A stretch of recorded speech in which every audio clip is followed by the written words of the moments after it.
Welcome back, ladies and gentlemen, and that was a report on technical education in Egypt.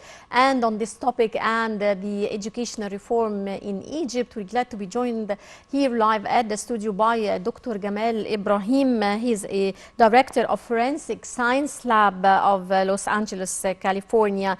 Thank you very much for joining us, Dr. Gamal. Thank you. It's good to be here, back here. Yeah, welcome back to your home country. Sir, let's start by asking about the significance of education and educational reform, not only in Egypt, but all countries around the world. How far does education affect the progress of any country? Well, as you know, education is a building block for any modern society. Without education, you can't go nowhere. Yeah. Today, everything goes by technology, and without that, you're going just to be a backward, as backward as it could be. You have, for education, you really have to start from the very bottom of the society, the children. And so you have, in order to have good education, you have to have a good foundation for the young ones.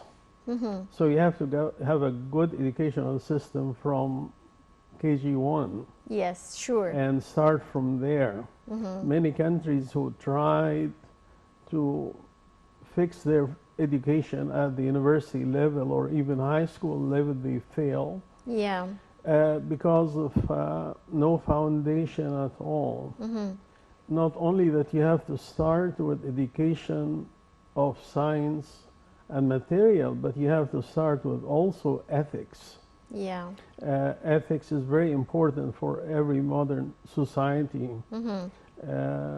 To put the principle and moral values in the mind of the children, new generation. So, Dr. Ibrahim, in your opinion, reform of education should start at the very elementary level, at KG1 even, not even the elementary level. And of course, trying to reform education at a higher level is not the best solution for any country around the world. Never been. Yeah, and from your own point of view, how far can expatriates help in educational reform in their countries?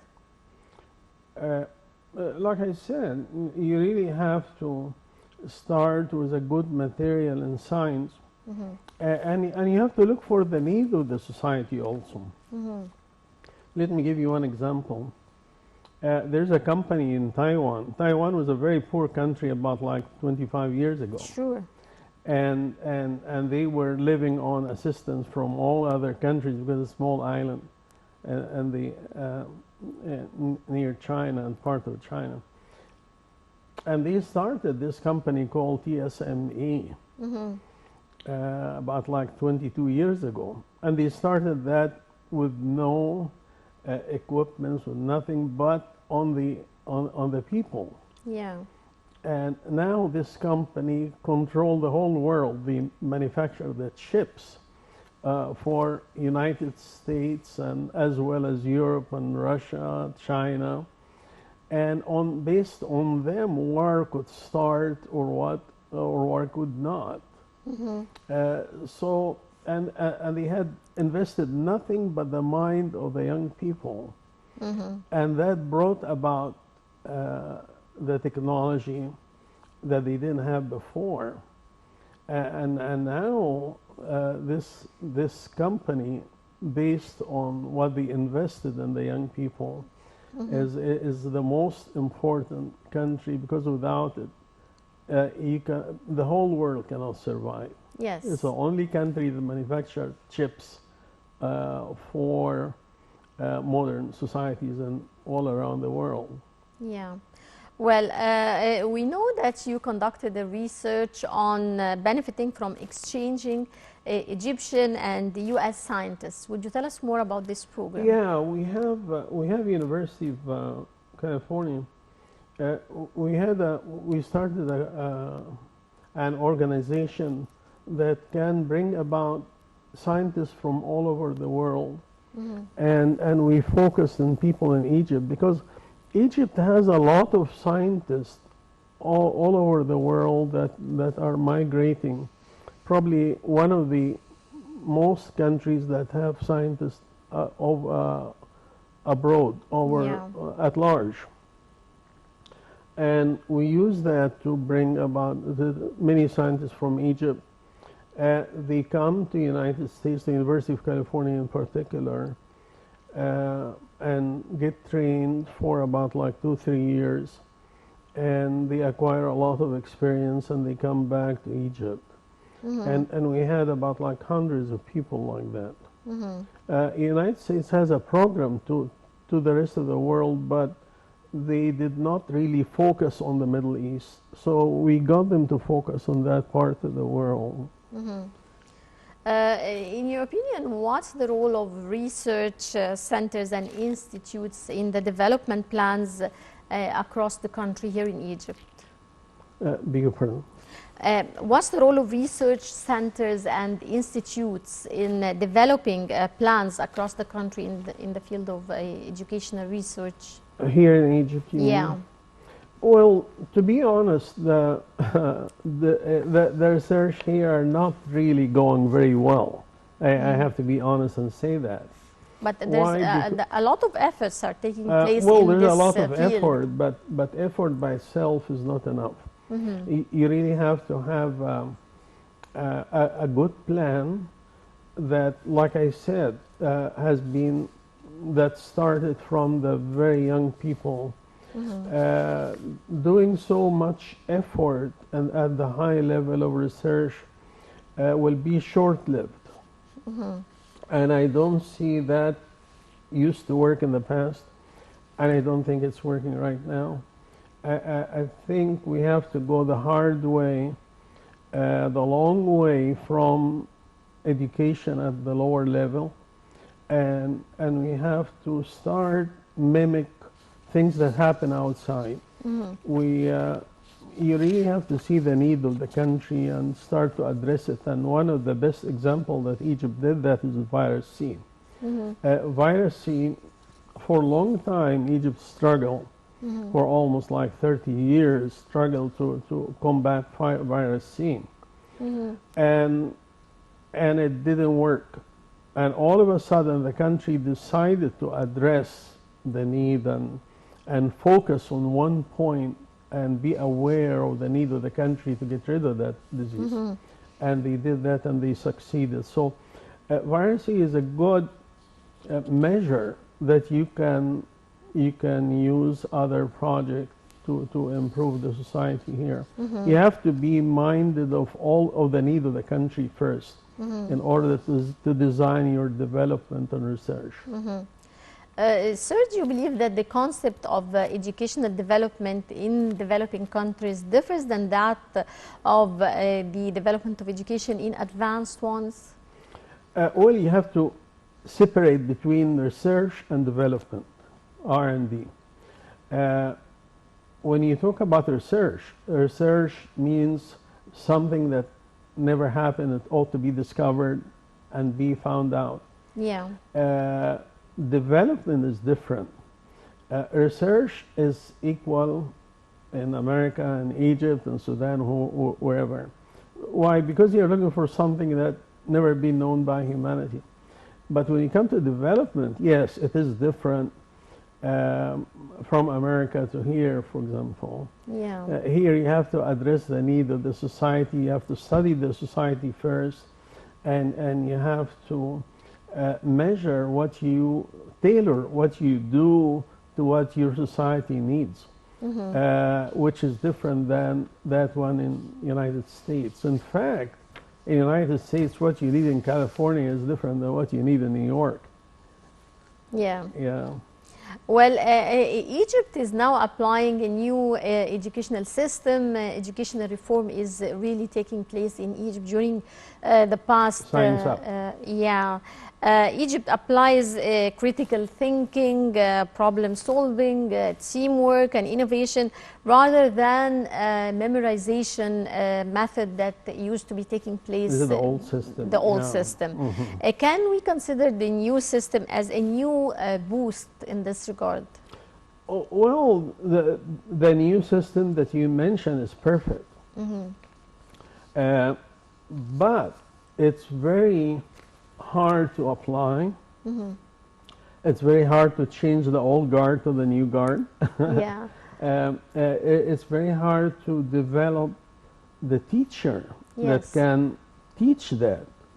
Because you see, when you start from the beginning, you have to teach, you have to change the mind of the teacher themselves. Yes. How to teach children how to think. You have to change the programs. It is not an easy task.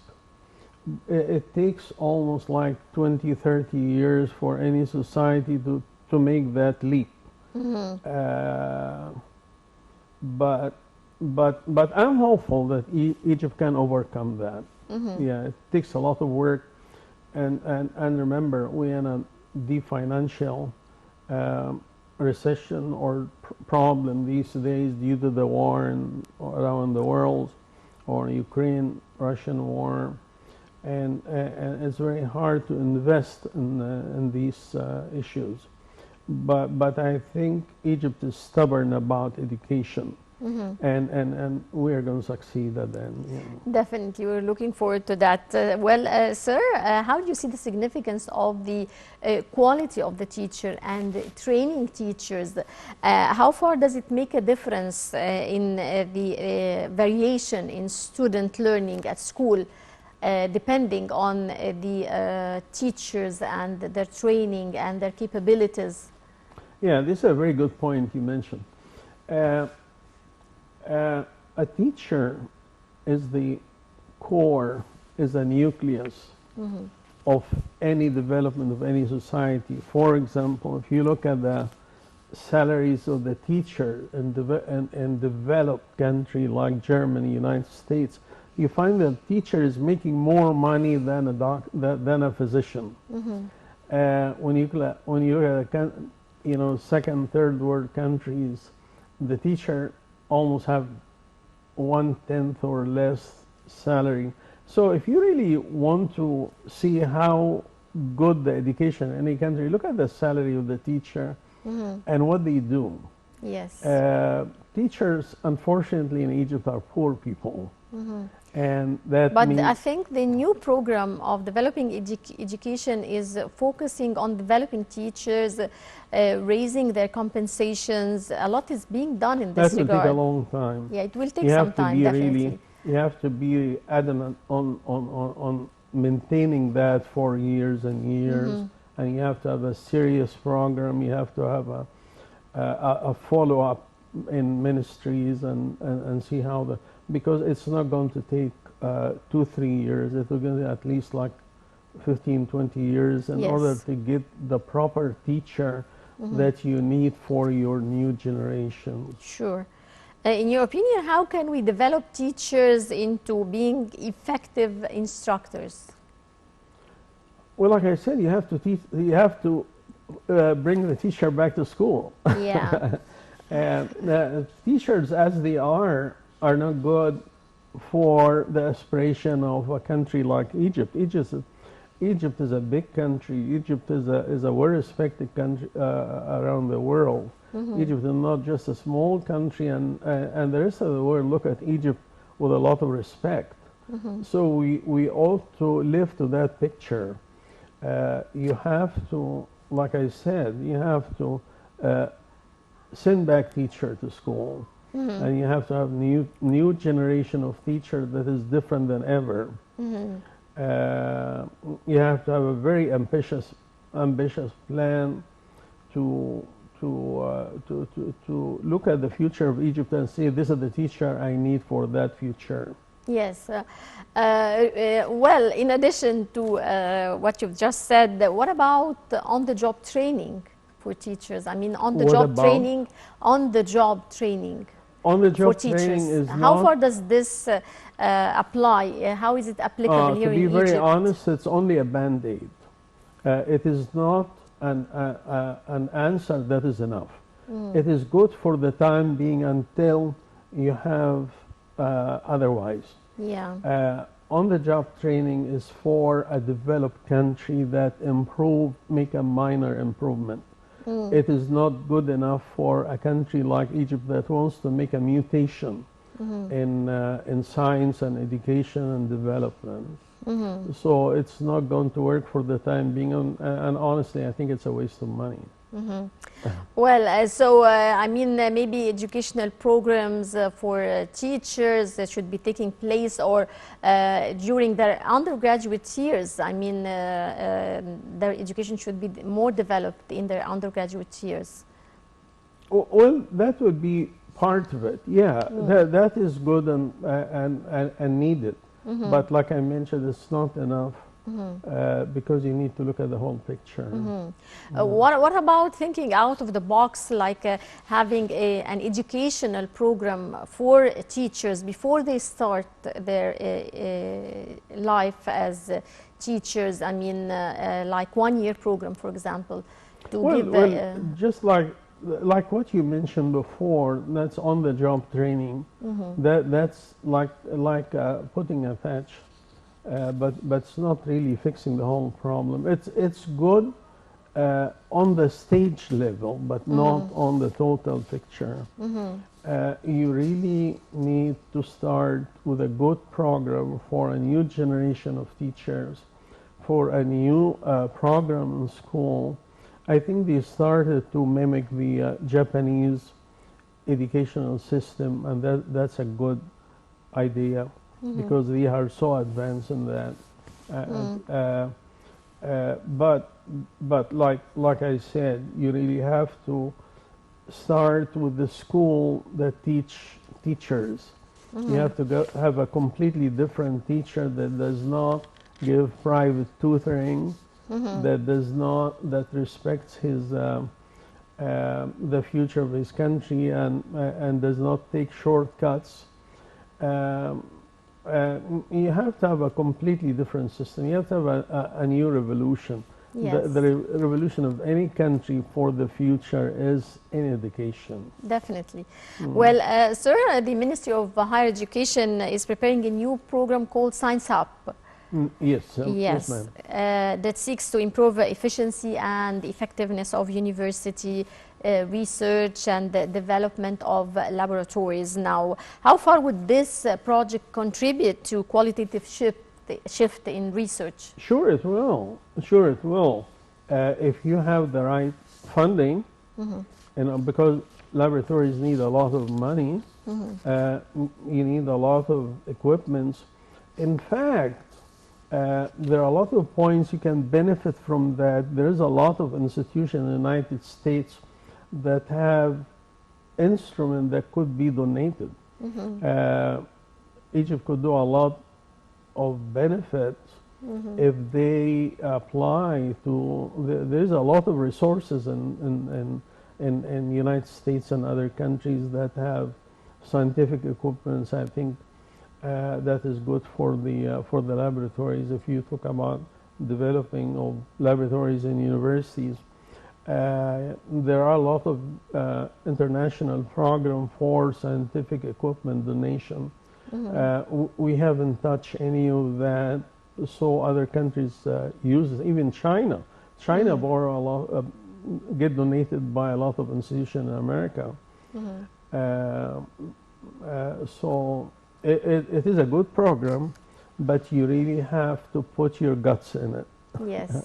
Well, you mentioned the Japanese system of education. Of course, what other countries, in your opinion, can Egypt follow who had a great educational reform that led to the success of the countries? You have Germany, Yeah. has an excellent system. Strange enough, you have South Korea. South Korea has an excellent system in education.